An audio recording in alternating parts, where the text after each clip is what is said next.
Hey, mein Schatz, lass dein Mann stehen. Moin. Moin. Okay.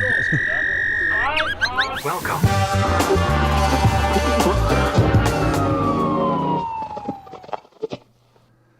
Yo, welcome to another Street Life show. It is Friday night or evening for me and Elmar, and it is Friday morning. Or is it Thursday or Saturday? I'm not sure anymore.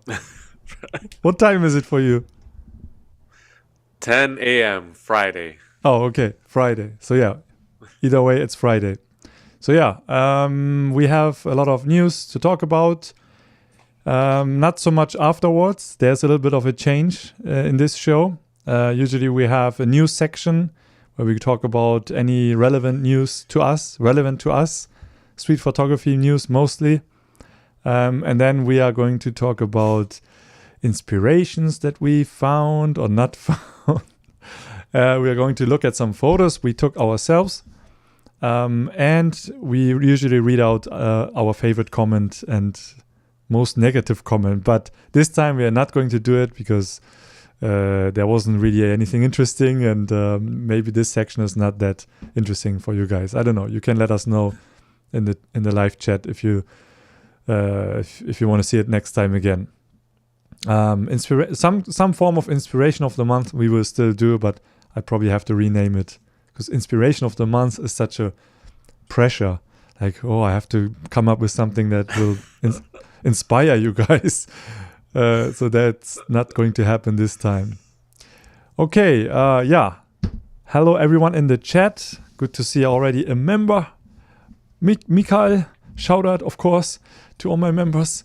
And we have also Junichi from Japan watching. Nice. We have London people here. As always, Elmar, Eastblock Boy, on the bottom here of the frame, here, our moderator. He's going to watch the chat. And if you want to tell us something urgently important, then he will read it out if it's relevant to the show. Otherwise, you can talk to each other in the chat. Be nice to each other. Okay, I have my timer here set, 60 minutes. That's always our goal. We never do it in 1 hour, but maybe this time. And we will do all the chit chat and small talk, whatever you're up to and stuff like that at the end. Let's go straight to the news. I think that's more interesting. And then once we are warmed up, we will talk about some not so exciting news, probably. Are you ready, Tim? Are you ready, Elmar? Yes, sir. More enthusiasm, please. Okay, let's go!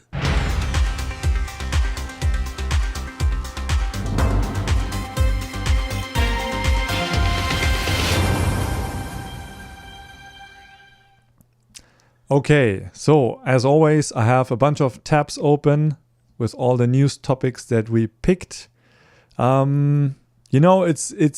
There isn't a lot of news usually coming out in within 1 month in the street photography world scene. So we have, of course, also some topics that are maybe not really street photography related, but kind of related. So, but we have some interesting topics, some controversial topics as well, and maybe some things that we also don't really like in the community, some criticism we might want to share, but most of it will be our observations. And please, if you're new here, don't come here to get straight facts and news.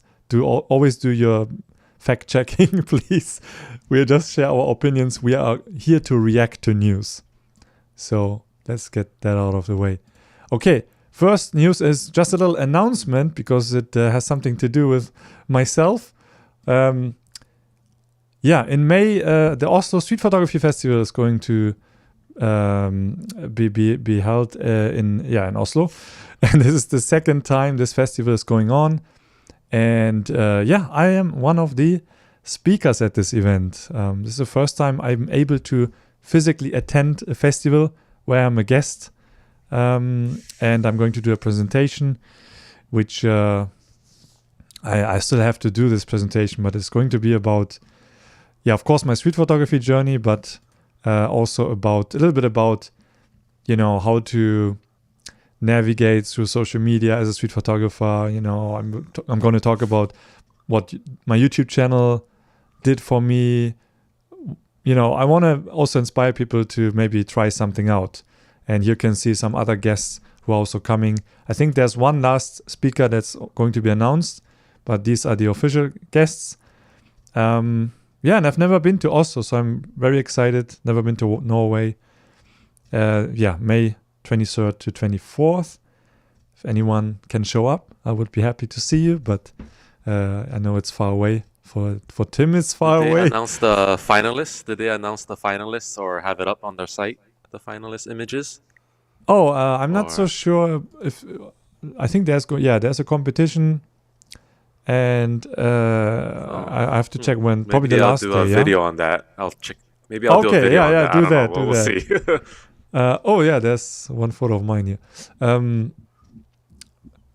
It's usually a festival goes over the whole weekend, but this one goes from Friday to Saturday. Even though they have a little bit of program on Sunday as well, but officially it ends on Saturday. And as far as I know, I'm going to be the last one.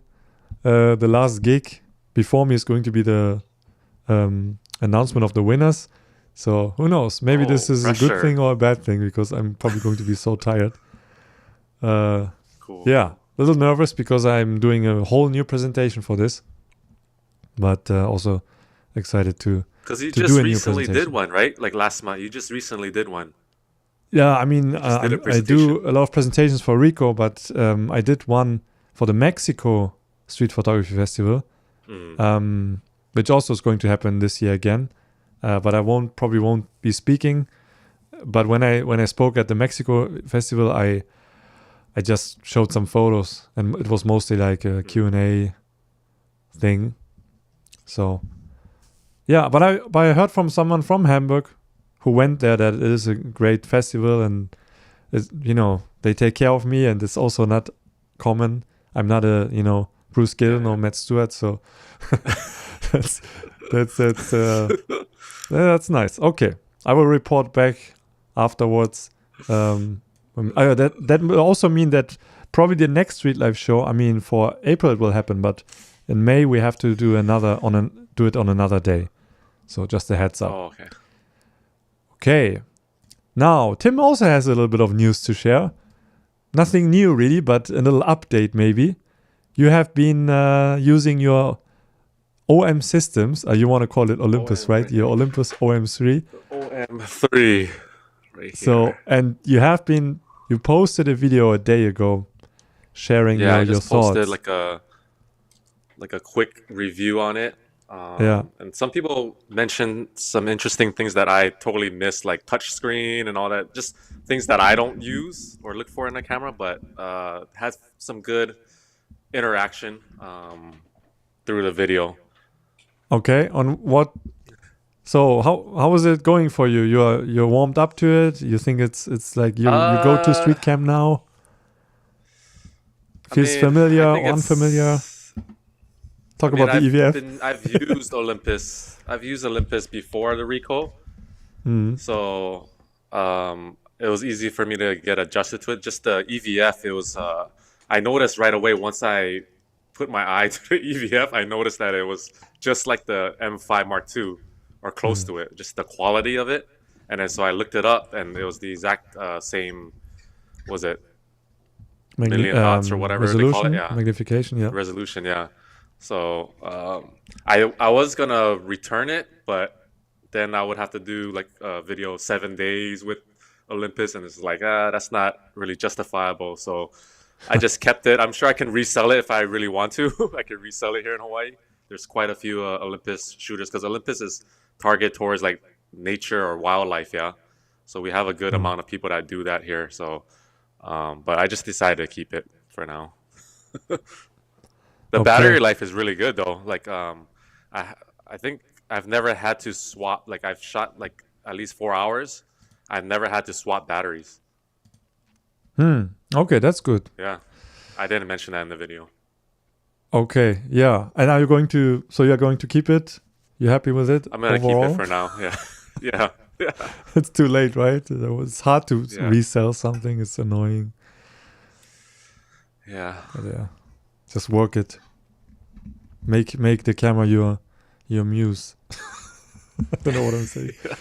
Okay, so yeah, everyone who wants to, if you want to know more about Tim's experience using the OM-3, I think I linked up your video. If not, you can go to his channel, Word on the Street, and watch his latest video.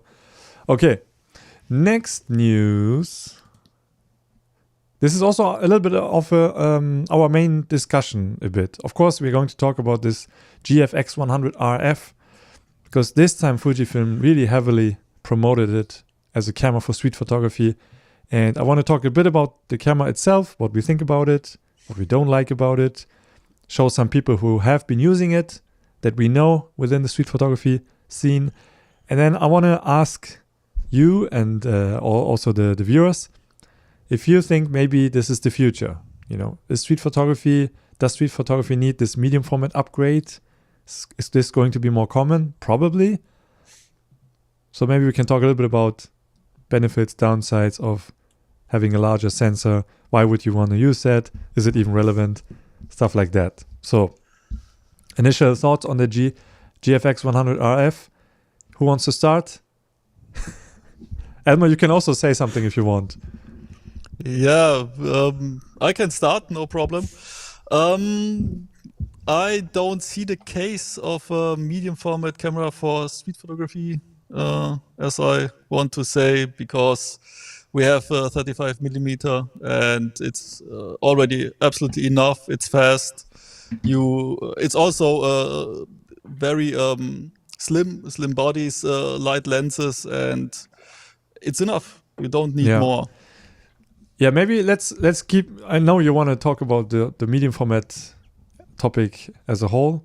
Let's keep that maybe for later. But just your initial impressions on the camera itself. Is it for you? What do you like? What you don't like? It's not for me, but I like that there's an option out. So someone that wants to shoot medium format in that style, in that slim body, can buy one and go out and shoot whatever he wants to shoot with it. Yeah. Yeah. Okay. Tim, you want to share some thoughts? No, I have a friend that did a test run with it at their local camera store, and he was mentioning that you can change the aspect ratio on the fly, I guess. I don't know. Mm-hmm. You might know this better, what the reasoning behind that may be, but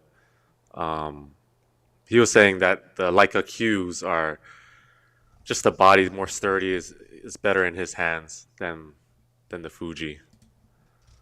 But I also don't like when the picture, like Leica has that look where it's so clean for street. I don't like how it looks too clean for my street, for my images. I rather use something smaller sensor. But, yeah. Okay. Yeah. About the dial. One feature that I really love to test or to use is the 56x24. It's like the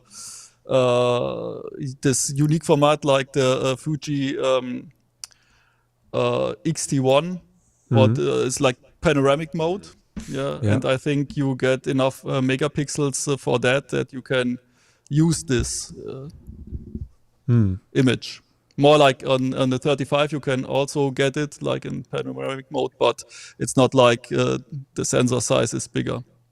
Yeah, this is one of the main features of this camera, right? I mean, it's a medium format sensor inside a very small camera body, but they also want you to change the aspect ratio and make it easy to do that. And I think you can also use different crop modes.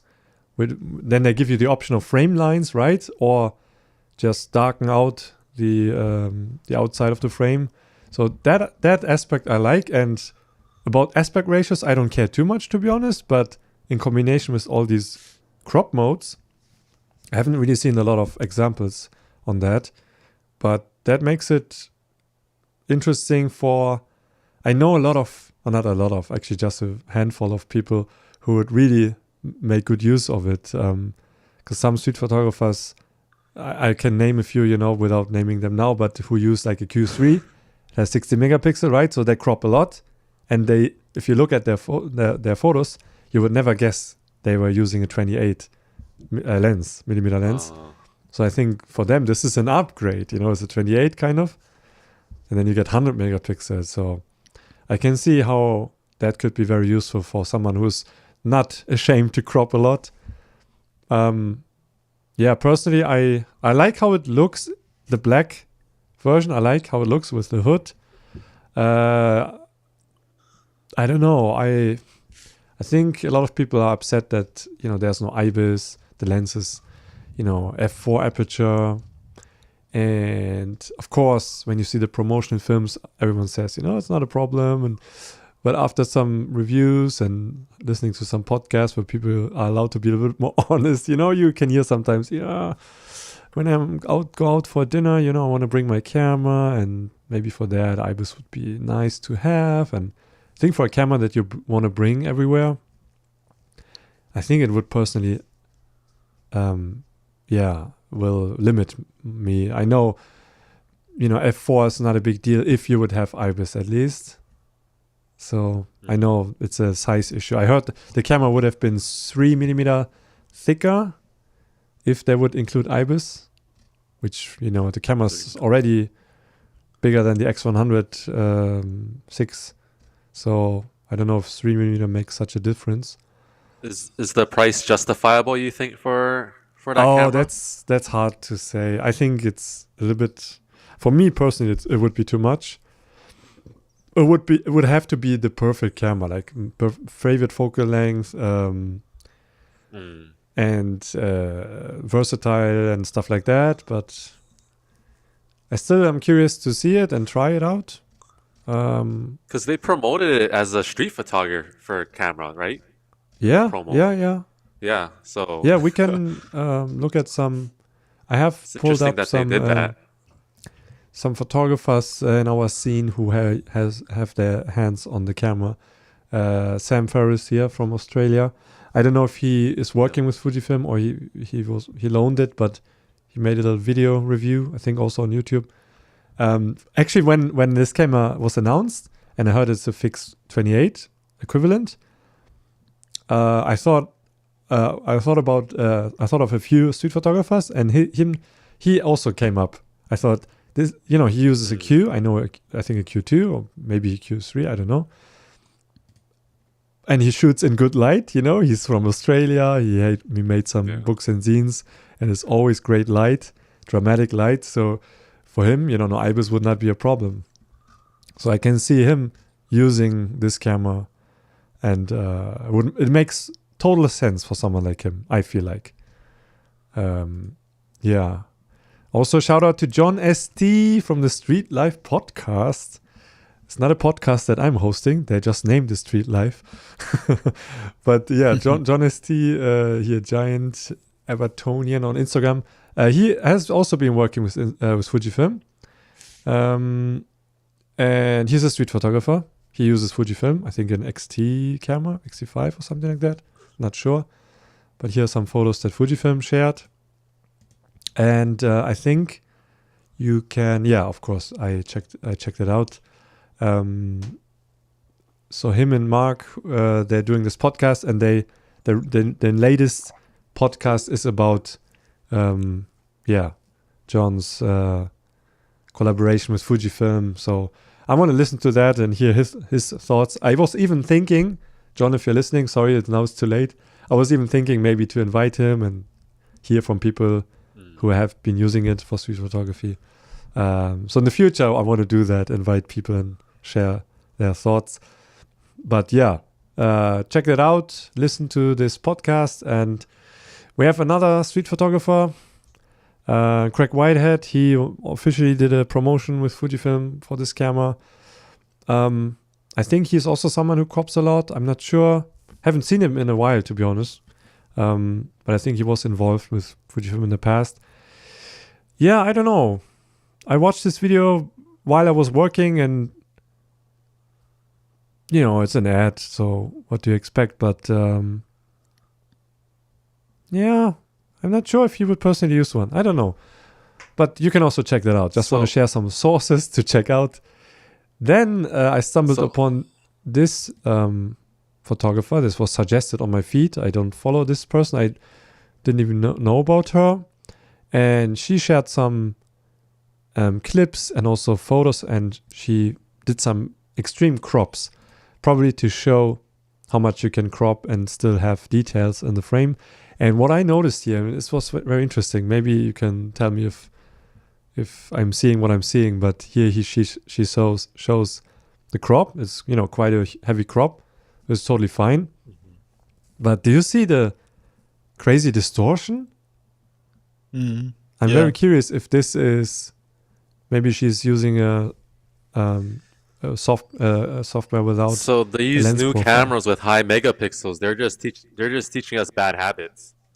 Yeah, basically you can say it like that. Because you can tell, like, everybody's just framing for Instagram these days, right? So you can tell when somebody's 3 feet away or they're just so far away. And I guess every country or region, there's a different taste, and a lot of that has to do with legality, of what you can and can't shoot. But yeah, I'm not a fan of just shooting from 30 feet and then, hey, let me look and post. Okay, this looks good right here. Let me just zoom straight in. Or maybe it was intentional. Maybe they're just, because sometimes you're just across the street, right? Like you can't run and take the shot, but you see something across the street and you know what? I can crop that in post but I don't know. I think it's. Yeah, I mean, it's hard to say if you use a camera that is intended for cropping and for using different aspect ratios, maybe your approach will also change a bit. But usually when I end up cropping a photo afterwards to make it better, I can only make it slightly better if I'm cropping out, a distracting element and maybe it's in the corner of the frame. But the overall feel and intention of the image is still there. And I feel like when I'm cropped this much, it usually looks like a crop image. Because it makes sense to crop on the sides to eliminate distracting elements, but to literally zoom in and you force us to focus what you wanted us to see. That's two totally different things. Yeah, I mean, and then in terms of consistency, of your look, from your, a lot of people use like a one lens for their street photography, or maybe two, but maybe not more than that. So you develop like a specific look that's unique to you. And if you crop a lot, then you're using all kinds of focal lengths, or not really focal lengths, but you have different kinds of what I want to say is, what is this word again? If you have like a long lens, compression, different levels of compression or distortion. So it makes it inconsistent, and you already see that when you look at the feed of someone who is maybe new to street photography or photography in general. You can tell if someone is experimenting with framing, is not quite sure what this person wants, what they want. Then you could tell like it's all over the place. It's like not really cohesive. So that's one danger I see in this camera. And then I can speak from my experience when using, my highest megapixel camera is a Nikon Z7 that's 45 megapixel. And with that camera, I became very lazy with framing properly. I would be like, it's not really straight, but who cares? Later I can just correct it. But it made me not care enough to go closer or work the scene, which ended up in like photos that feel distant, And whereas with smaller resolution cameras, I would maybe take more of an effort to fill the frame, and then you actually feel a difference. So that's potentially one thing that could be a danger using this camera. But, the convenience is there, and I totally get it. So yeah, it's funny because later if we show some pictures, I have a not extreme heavy crop of the Leica Q2, but it's cropped a lot, and I think you can see it, and it does not feel right. Yeah, I like the scene, but the image itself, when you look at it, it's not very lookable. It lacks soul. Yeah, it lacks soul. Yeah. It's like a computer made it. Yeah, it's not. I see. Yeah, not like the other two images. Yeah. We should just call it like the bad habit camera. Yeah. I saw that comment. Chat. Yeah. I mean, I'm happy that Fujifilm did something like this, but not really for me. Oh, my camera shut down. Gonna restart real quick. It's a live show. Things like this happen. Okay, we can move on to the next topic, or do you want to? So yeah, maybe wait. Let's end up with last thoughts about medium format in general for street photography. So we talked about cropping, but are there any other downsides, benefits, use cases you can see? I can start if you don't want to. I can start also. Okay. It's fast shooting on the street if you do like a fashion shoot, like a spontaneous fashion shoot. Or if you want to go out in the park and it's like cherry blossom or something like this, and you want to shoot the park itself very quick. You don't want to bring a lot of stuff. You want to walk around in very long distances. That's the camera. Okay. Want to share something, Tim, or should I? I have nothing to share. Okay. Yeah, no problem. Yeah, I also don't need to talk too much about it. I would say one thing that for sure is going to be an issue is depth of field, right? So you are now using a Micro Four Thirds camera, so that's actually a huge benefit for you. You are using zone focusing a lot, right? And using many focus. So you need a lot of you need a wide range that is in focus in your frame. So that is very difficult with medium format. Even when you shoot f8 or f11, you need to pretty much focus where you want to focus mainly. Otherwise, everything in the foreground, background will be out of focus, and it will be more noticeable than a full frame camera or APS-C or a Micro Four Thirds. That's why I always tell people, when you're looking for street photography camera and you want, wide angle and experiment with layers and stuff like that, APS-C or Micro Four Thirds are better for that kind of work. Of course, with full frame you can also do it, but with medium format, for me personally, it's just a little bit too hard. You really have to have good light. And unless you want that 3D look and have blurry background, then you get that more with a bigger sensor, but that's a different approach. So that's definitely a little trap that you can fall into when you not consider this, that you end up having out of focus photos all the time. So that's the last thing I want to say. Okay. What is the next topic? Let me check. Okay. Next topic, something that Tim brought up to me, and I know a little bit about it, but I want you to introduce this news, if that's okay, Tim. So it's about Paul Kessel's new book, Look. Oh, yeah. Published by Snap Collective. And we, first of all, I think we should say we both know Paul Kessel. I don't know him personally. You know him personally. I'm a fan of his work. I like his images. Really like his famous subway photo. Q-Train. A lot of people know that. Q-Train. Yeah, that's super cool. And I think he started very late, right? He started 2010-ish. Mm-hmm. But if you guys don't know Paul Kessel's work, you can Google it, and it'll be the first one that comes up. Or watch the documentary Feel the Frame. But one of his, I don't want to speak too much on his behalf, but one of his I guess, goals. I think a lot of us as photographers, getting a book of some sort, collaboration. So Snap Collective they're based out of Copenhagen, Denmark. They're kind of like a boutique publishing company.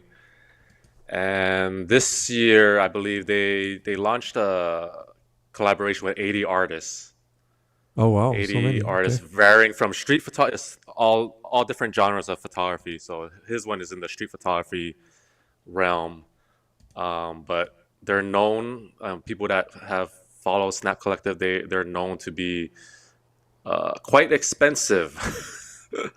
Yeah. So he just got his collection of books that he's gonna give out to his close friends. But I ordered one to support him, and the book came out to be 100 with shipping, 168 euros.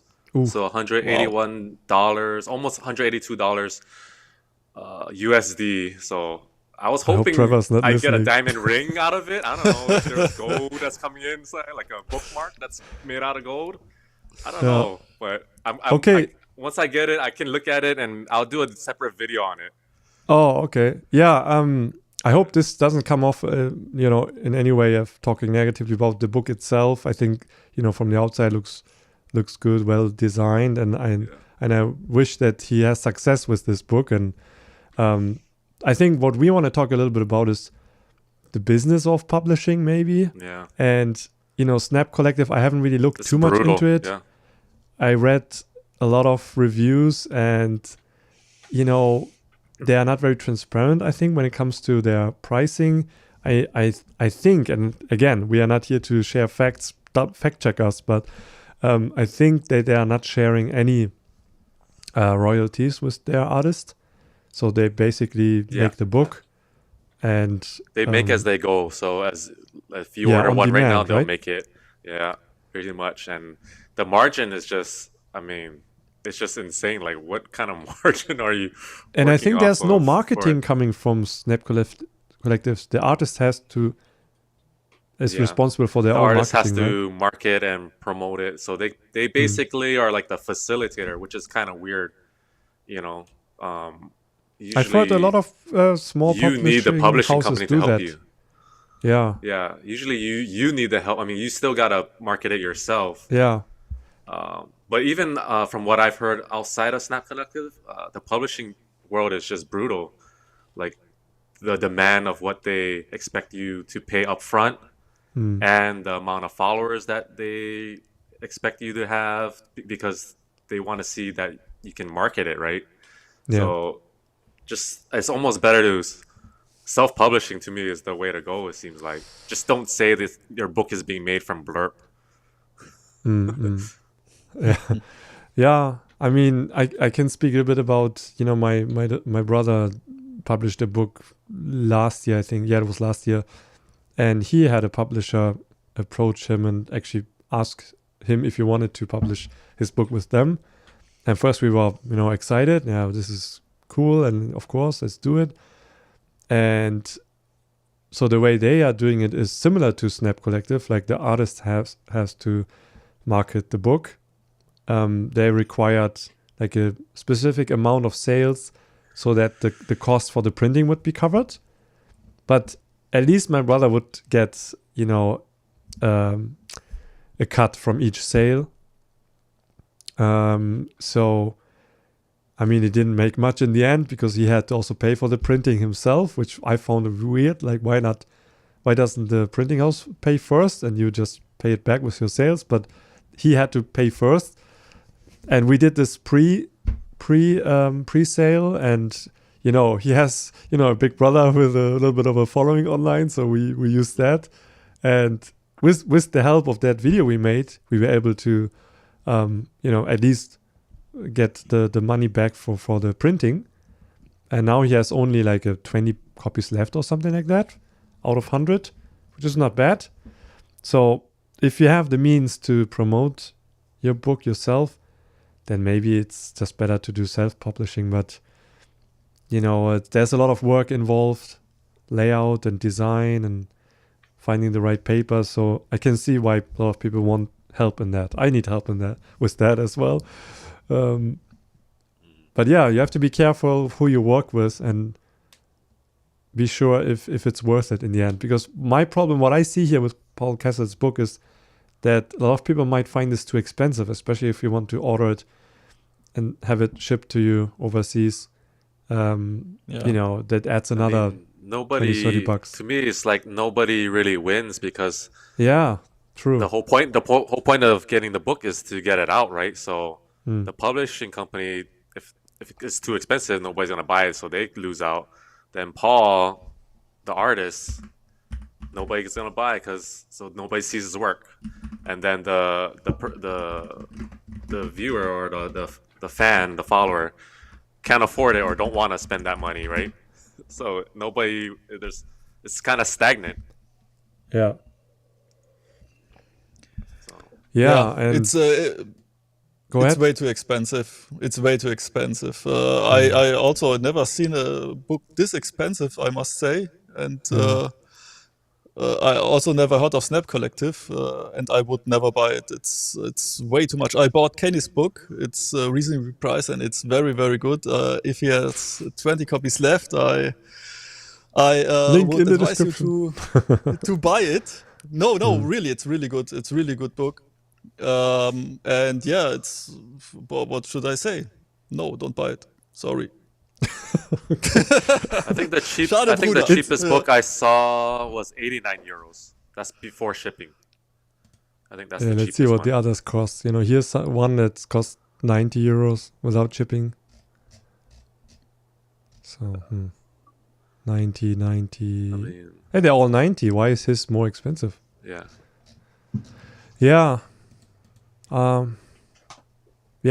It's a little bit of a dilemma that we have here. But I'm curious to see where this is going. And Tim, if you do something on your channel, very looking forward to see that. I already know the title of that video. Oh no, what's going to be? I bought the most expensive street photography book. Is it? Usually books can get quite expensive after they sold out, right? After the fact, yeah. So this must even go up. This might be like $2,000 in like 3 years. It might be a good investment. If you're smart, you buy all of them. Yeah. For reference. Mm-hmm. Yeah, for reference, I recently bought Nikita Teryoshin's book, Nothing Personal. It was 56 euros. And I think inside it's very high quality images and also the pages and everything and the paper.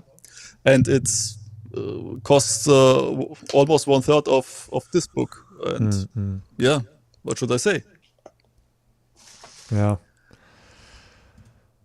I mean, this just goes to show to those listening or watching that, that may want a book deal so bad, it's not always greener on the other side, Yeah, and nothing personal about this book or the photographer, but I don't think that was a good decision.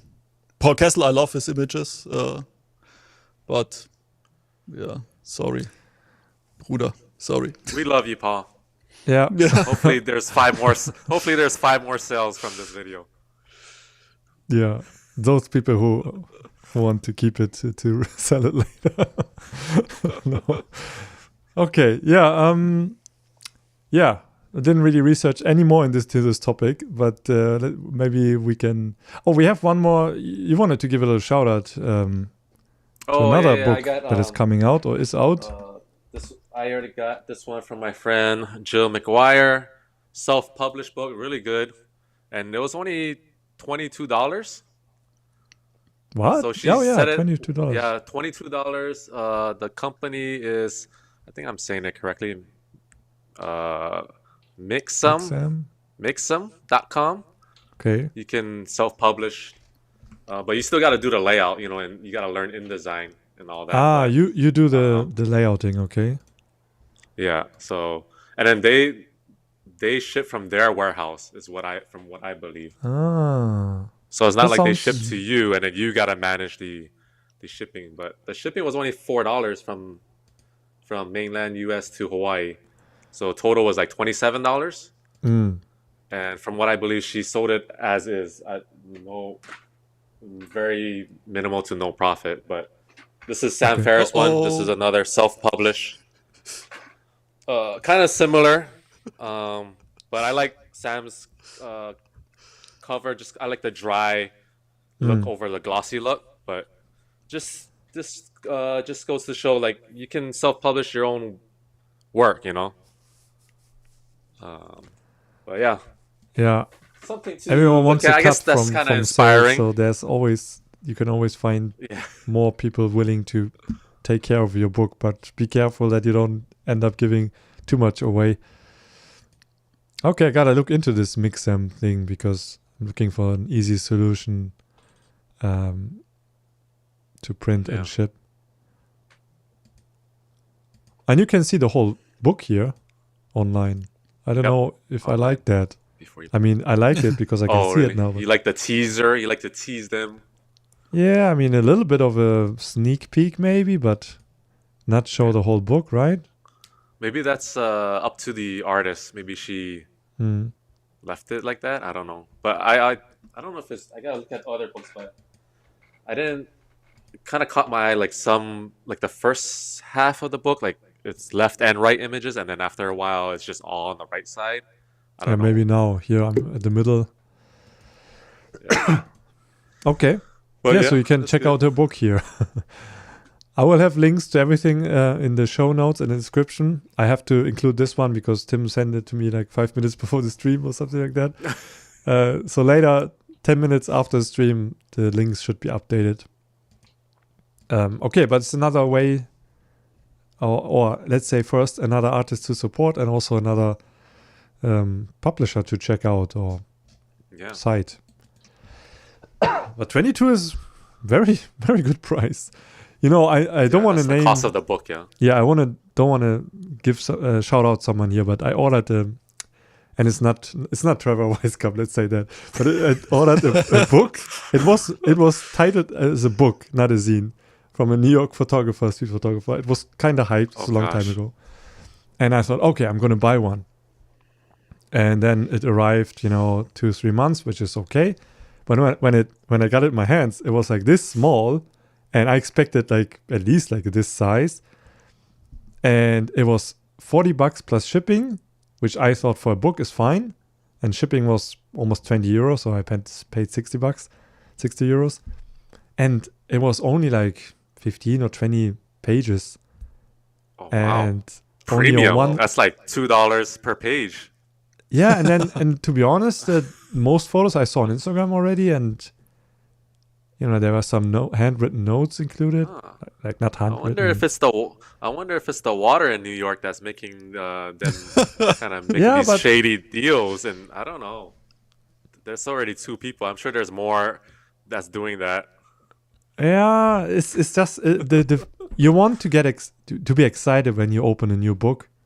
Get a new book. You want to you don't want to be underwhelmed. Like, what is this? Yeah, you know, I don't know.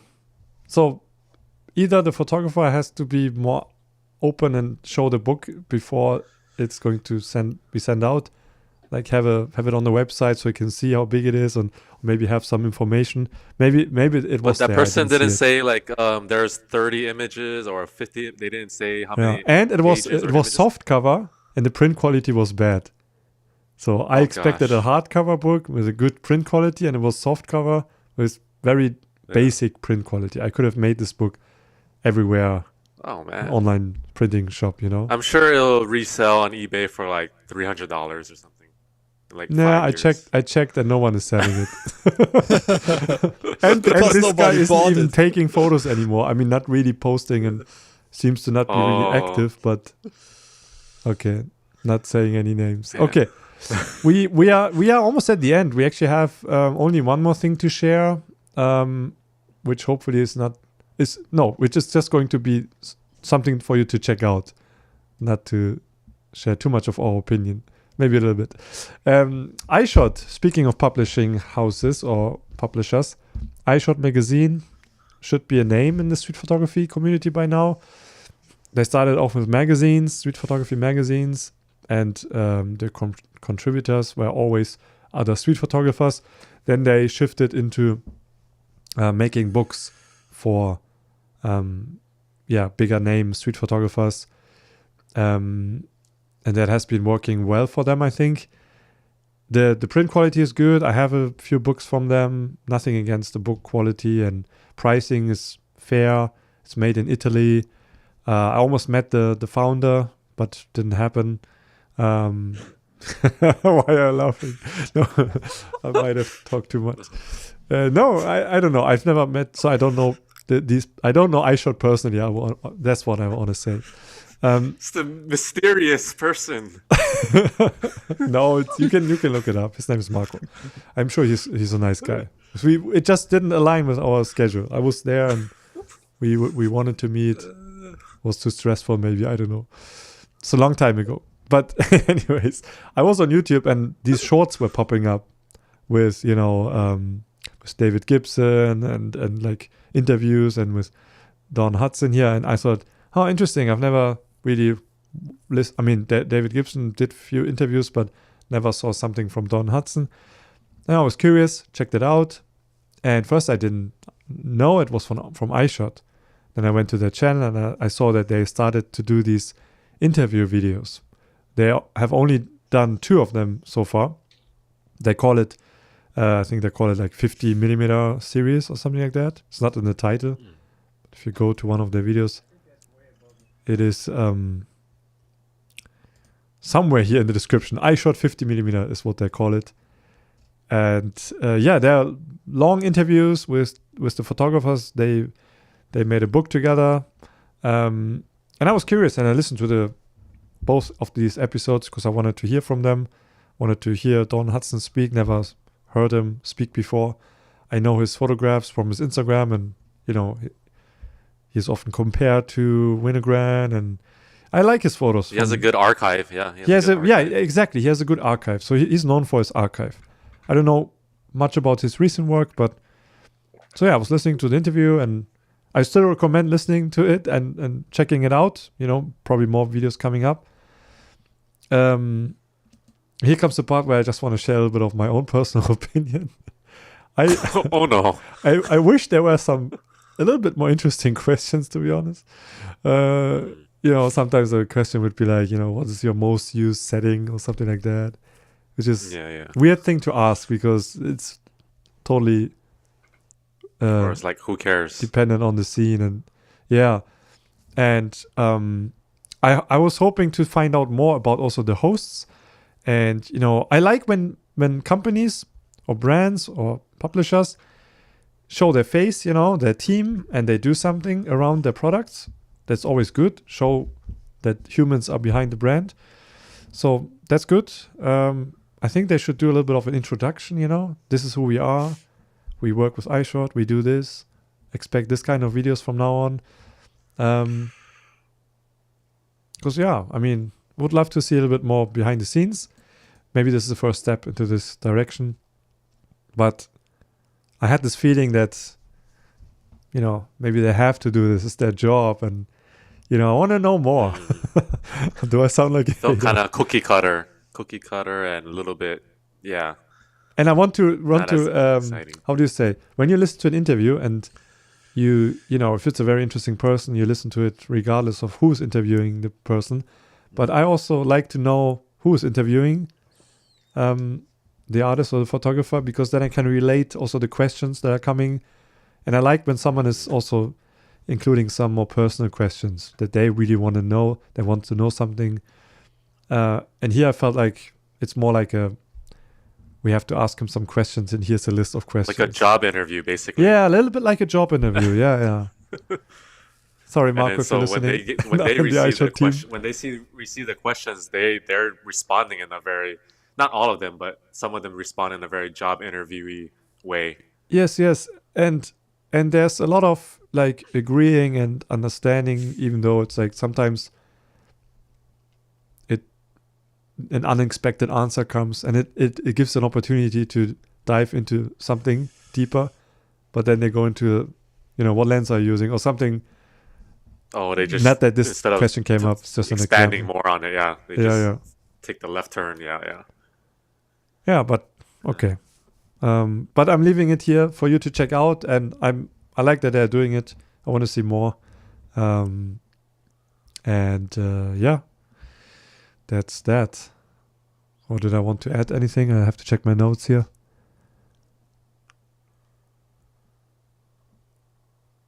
Oh yeah, I wanted to go into a little talk, but maybe it's too much. Topic for another time.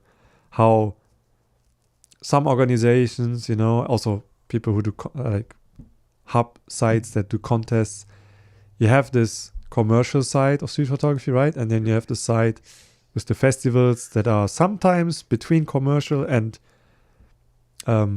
community. But sometimes I get this feeling like someone is more commercial than community. I'm not talking about Eyeshot now, just in general. I wanted to talk a little bit about contests because you react to a lot of contests. Some are good, some are not good, and that's maybe why that's a topic for another time. For the reaction videos for the contest, I'm pretty selective on who I react to because there's so much photography contests and street photography contests, but I usually target the ones that's only on street photography and it's an annual thing. It's not this big organization where like each month they have like, oh, it's a landscape contest, and then next month is the portrait, and the next month is black and white, and then this month is street photography. I rather focus on like a small organization where it's like ran by I know who's running the festival, like the weekend festival. Yeah. Yeah, we have to make this a topic another time. Maybe after my Oslo festival experience, we talk a bit about festivals in general. I think spring and summer is also the main season of festivals. Brussels is probably coming up soon, I heard. Brussels and Dublin in May? Yeah. May, June, yeah. Brussels, I think, also a legit one. They always have good guests. Yeah. Good venue. Yeah. Italian Street, I don't think they're anymore. I don't think they're around anymore. Right. Yeah, Italian their Street. Website is. I just checked the other day. The website is dissolved, but they still have the Instagram page. Yeah, I mean it takes a lot of work. There are probably things going on that we don't know about. Yeah. Okay, that's all about all the news we have so far. If we missed anything, let us know, and we might add it to the next show. I don't know what should we. Also, we go to inspiration of the month, which we don't have, but let's do the transition anyways because I like these transitions. Let's go. Let's go.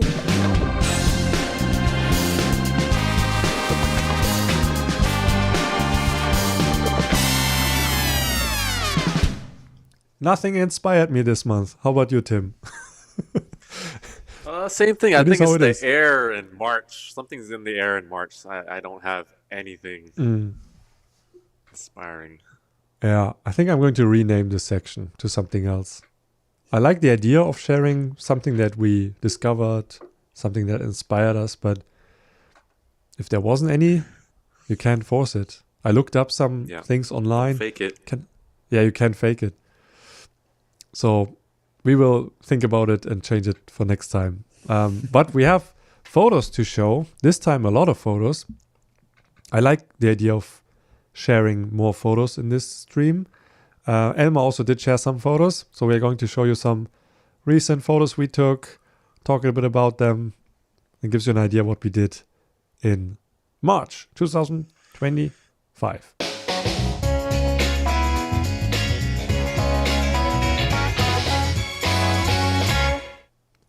Okay, who wants to start? Who is first? Maybe the guest? I could start. Yeah, let Elmar start. So your first one is this one here. First of all, give us a little introduction. What kind of street photography are you doing? Where are you doing it? How often are you doing it? Who are you? Yeah, we know who you are. I'm usually interested in human interactions and in human behavior or in small things that happen around. But I was kind of out for 1.5 years on street photography due to personal things. And now I was back at a trip in Berlin after 1.5 years, and I think I was a little bit rusty, and I need to get back on track because when you don't shoot like for 1.5 years consistent street, I shot street at some points, but not really that much like I shot before. You're kind of out of the whole thing. You need to relearn how to see things, Yeah. how to Buying a new predict camera what. helps with that. Buying a new camera. No, I'm no, He no. knows that. all I'm about guilty. that. Don't I'm worry. guilty of that. No. I'm absolutely done with new cameras. I want to stick with the cameras that I have, and if the better, I want to shoot it for about 10 years. So I don't need new stuff. Yeah. And it was refreshing that I could shoot also with a free mind, because when your mind is blocked on the street with other things, personal things or work or something like this, you can't concentrate on really shooting what's happening and predict what will happen. That's also really important, that you need to predict what will happen in the next 10 seconds or something like this.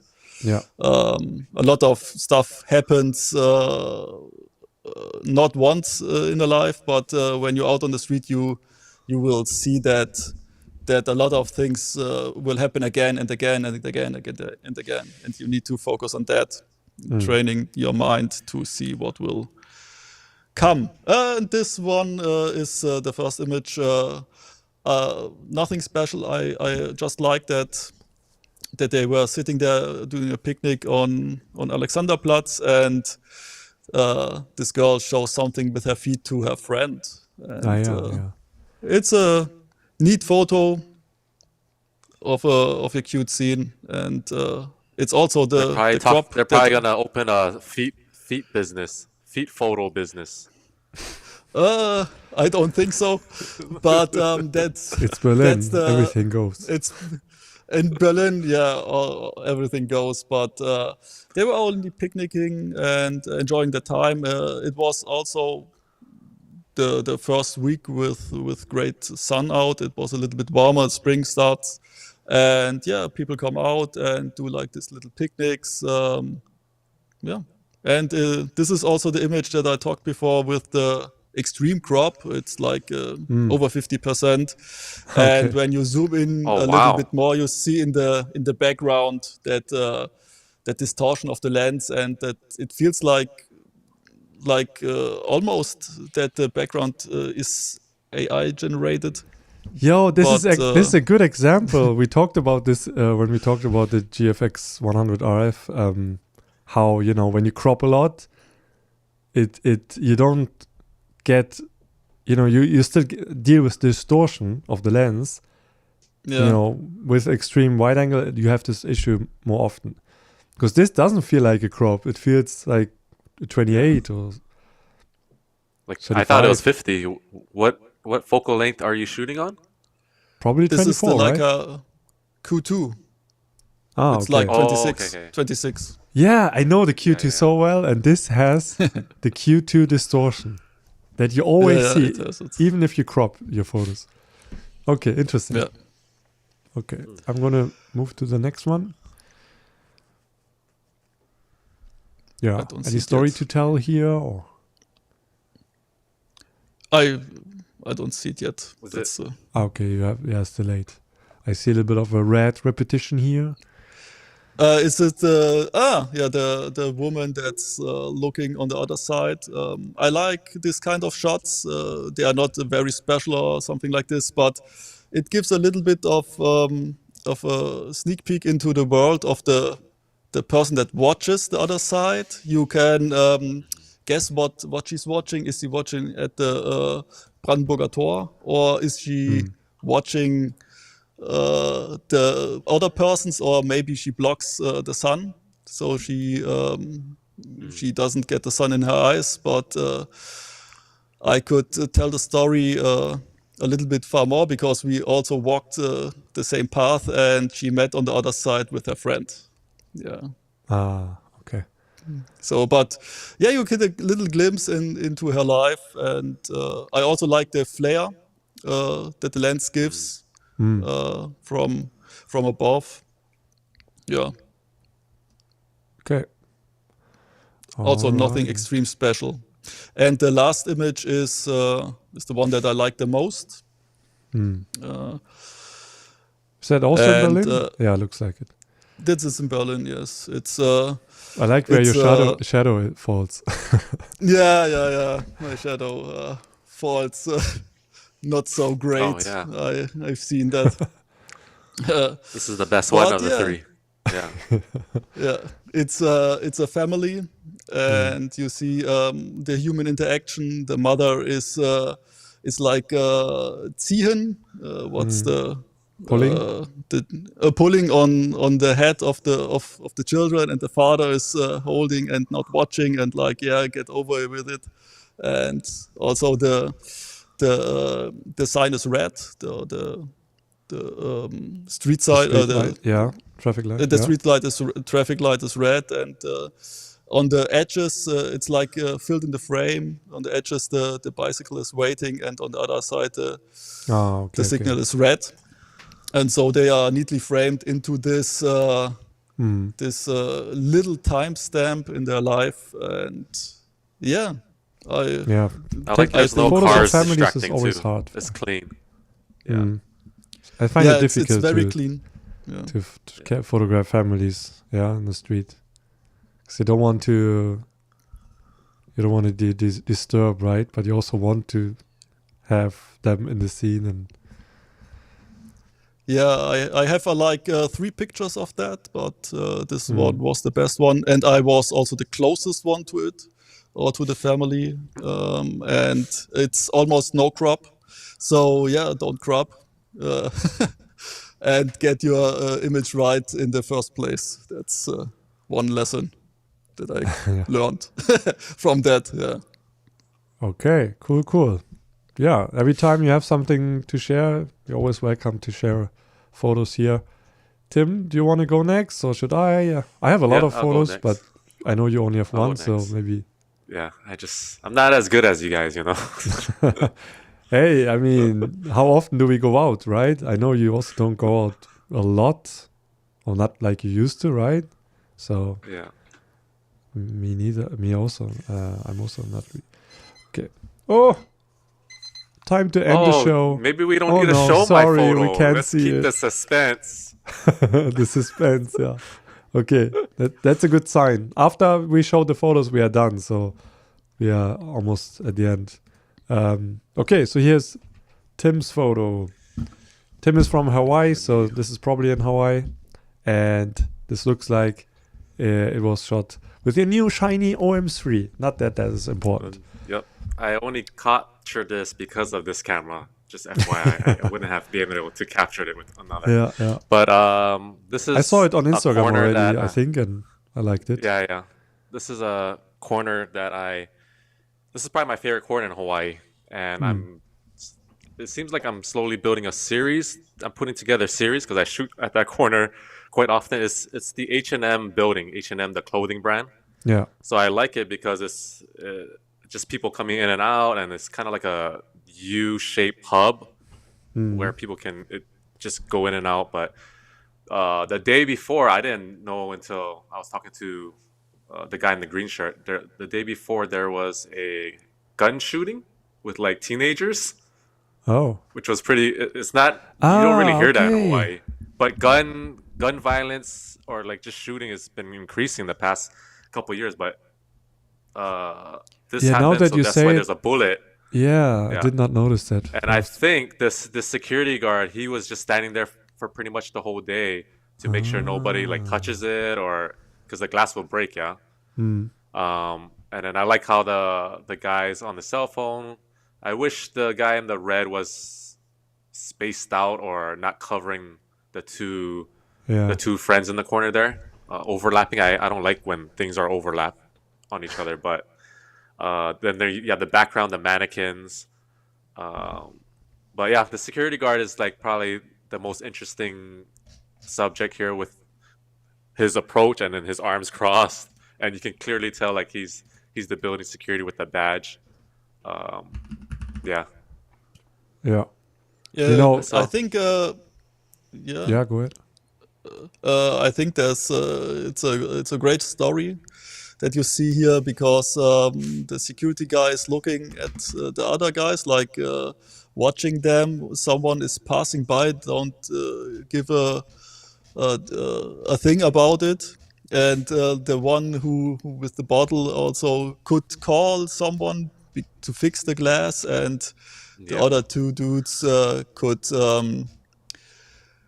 have done it. Yeah, they could have made it. So yeah, it's a great story. Everyone could interpret their own thing inside it. So yeah, I love it. Like maybe it was the mannequins that shot the bullet. Who knows? I don't know. But I like how you don't really see anybody's face besides the security guard. Mm. Yeah. You know, I have to share this one thing because I just noticed you captured one detail that another photographer made a whole series about. Maybe you know what I mean. So when you look at your photo, wait, it's locked. So, sorry, you're done, right? Talking about it. I just want to share. Yep. Like this little detail. I noticed that only because another street photographer. So you see this guy's backpack, how the strap is like twisted. Wait, so check this out. Where is it? Here. I had to think about Jake Ricker's series. He did a series about, he took photos of people with backpacks where the backpack was not really properly on the shoulder, and he made a whole zine about it. So I had to think about that when I saw your photo. So yeah, if you know like what other people are doing, then you start to see also what they are take notice of. Like everyone has their triggers, right, on the street. So just wanted to share that. Okay, cool. I'm gonna make this snappy. What do I have here? Oh, a portrait. Yeah, I didn't take a lot of street photos. I went out one day with my homie David, who was my street photography partner in crime in Hamburg. We always go out on the street, and we were on this corner, and he wasn't posing for me. He was trying to get photos of people passing by, and we had this nice light, and I took a photo of him, and the original color photos was very low contrast because of the lens flare and stuff like that. Then I converted to black and white, and now I'm jealous that I don't have a photo like that of me with my GR. So there's one cool shot that I like from this month. And then on the same day, this is the other side where we were looking at this direction. We actually looked at people coming towards us, but I was using like a new lens that I have to test, the 75mm. And I noticed like this reflection, and it has the name of the shopping mall that is next to us. And yeah, 75 is a little bit of a weird focal length for me for street, not used to that, but kind of like this framing. Then on the same corner, it's more like a series. This is a famous area in Hamburg where a lot of boutique stores are, and Prada, Louis Vuitton and stuff like that. And you see a lot of women with Botox and expensive cars. That's or people who want to ride expensive cars but can't afford it, but they come here anyways. And they don't even need to go anywhere. They often just drive here to be seen. And I like to sometimes, when the light is good, to stay here and just take photos of everyone who's passing me. So I stood here for, I don't know, half an hour. Didn't quite get what I was looking for. I got 3 Botox photos, but I think that there's still potential for more. But just wanted to show this because whenever you have the opportunity to photograph something over and over again, it might be worth it to work it. I'm still don't have it, the photo I'm looking for, but I know next time I will get 6 more photos or 12 more photos, and then maybe something develops out of it. Who knows? I could see this being a series. Yeah, I mean, it could be. There are already a bunch of good series about people inside cars. I'm just looking for this, in this specific area, I'm looking for one specific photo. Like one where, there's someone that looks exactly like someone who would shop here. But, yeah, still working on it. Okay, that was it from my side. Going to take some more photos in April, but March was pretty quiet. I'm super busy at the moment with other stuff.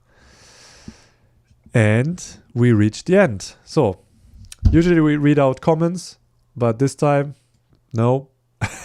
So, we're going to end it here. Yo, we have 1,040 people watching live. This is crazy.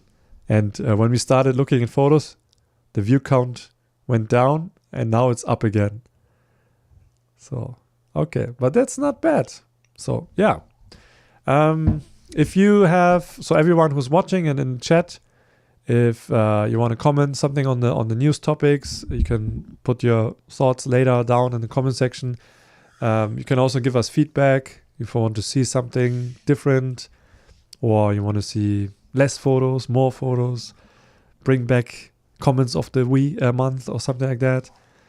Or if you have interesting news suggestions for next time, you can also leave that in this comment section, because I do check if people are commenting. It's not a lot of people are commenting because these videos are live. Not many people watch replays, but that's one place where you could give us a hint, some suggestions, because on Instagram or mail, that kind of stuff gets overlooked sometimes.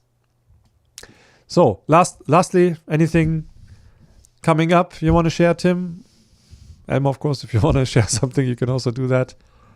I will do some announcements after you are done. Not that I have many. What's going on? No. I just have Life is some boring. interesting videos coming up in April, so just subscribe and stay tuned.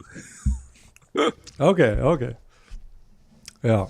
Emma, if you want, you don't need to, but Yeah, Have to sell something? I have a comment in the chat, but I think this will destroy our timeline and Okay. schedule. because yeah, it's a read it little out bit too long. anyways, and we will decide. It's Mustafa Selçuk, I hope I said it right. Street photographers taking pictures of someone else's family, but they never share their own family's pictures, and they protect theirs from camera lenses. Oh, Ironic. I can say something about that, because I bring this up sometimes when at my workshops, because sometimes we see other families and I talk about it, and then this topic comes up of should you take photos of children on the street or not. And my stance is this, and this is my own unique personal point of view. You have your own moral borders or whatever lines that you don't want to cross. For me, it's like this, because I'm on the internet and I show a lot of my life, I don't want to share too much of my private life and my family, because a lot of people will see them and they might recognize them on the street. So that I just want to protect my family from that.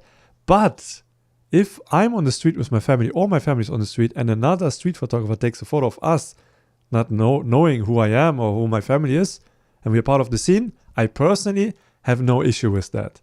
That's why I am okay with taking photos of other people or other families if they're part of public life. Then I can live with that, because I know if I get photographed, if my son gets photographed as part of a scene, I have no issue, because I know why people would do that. Unless someone takes a photo, and runs away and looks weird, and I can see like, oh, this guy is or girl is not up to no good. That's a difference, yeah. So I don't see any contradiction in my point of view, but some people say, I don't take photos of families or kids because I don't want that happen to me, which is totally fine. Do you have any moral rules? Or I guess they're or referring to Elmar's photo, right? That's what they're referring to. Probably, yeah. Or I don't know. Yeah, I don't have kids, but if you want to take a photo of You can me, AI it. do. Why don't you AI it? If you want later want to delete a picture, take a photo of me. Yeah, you can then decide when you're home to delete it because it will not be good. And first of all, the kid was not seen because the mother, the action was like the mother was pulling his rock down, and you all could see half of the face of the woman. So I'm totally fine with that. And like Samuel said, if someone wants to photograph me, I'm not a good model. This should I say? Just turn around. Just turn around. A bunch of portraits I have from you say the opposite. Say something else. And I must really say that Samuel is the only one that could photograph me really good. I was really impressed of his images, and also Karin and this Bello, and these are also the three persons that took pictures of me that I know of. Yeah. So I'm totally fine taking my picture. I don't care. And also I always want to show the families or the people that I photograph in a good light and in a good way, so that everyone that gets seen on these images are happy with the image, because it's not a bad face they are throwing or doing something wrong or something like this. It usually should be beautiful. Yeah.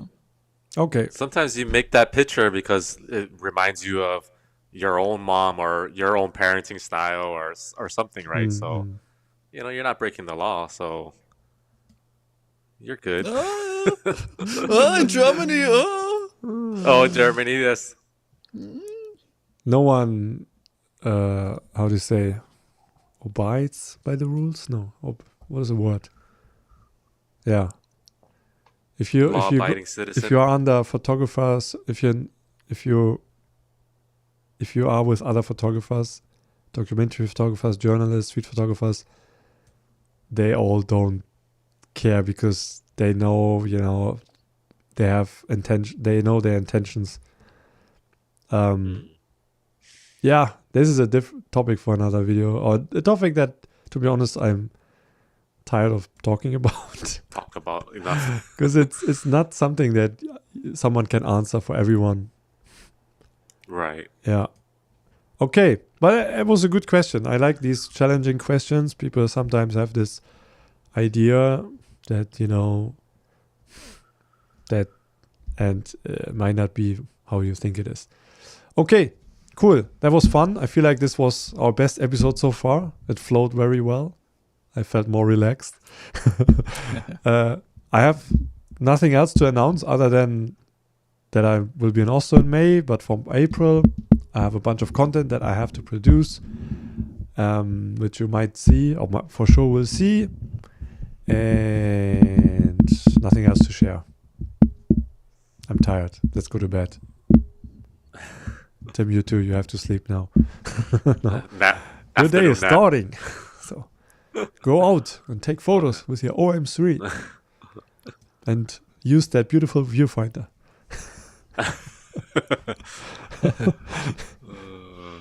Call it vintage viewfinder. Okay, start the outro music, which I should have started earlier. What is it?